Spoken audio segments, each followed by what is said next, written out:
The Absaalooke Allottees Alliance has some concerns with the proposed Crow Revenue Act, which involves some trading of mineral rights here on the reservation with some in the Bull Mountains, and whether or not that actually brings some revenue to the Crow tribe. So it's written a letter to the Senate Indian Affairs Committee. A news release and fact sheet state the bill requires the Crow tribe and the Hope Family Trust to enter into a revenue sharing agreement for any interests developed in the Bull Mountain tracts. But that's not what it says in the bill. That's the big problem. Michael Hill is president of the Absaalooke Allottees Alliance.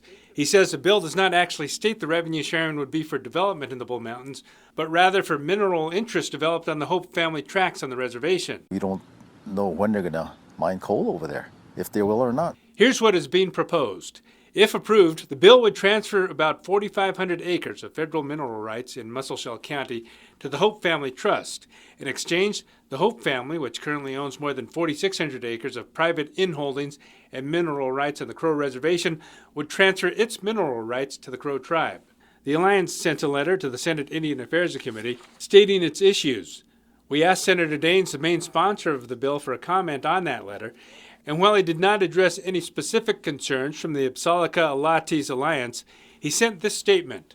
The bill is a win-win that will allow the mine to keep operating and allow the Crow tribe to generate much-needed revenue, and I'm glad to have broad support from the tribe, local stakeholders, and surrounding counties. The actual bill states that the tribe and the Hope Family Trust will have a revenue-sharing agreement for the Hope Family tracts on the reservation, but as Hill said, not in the Bull Mountains.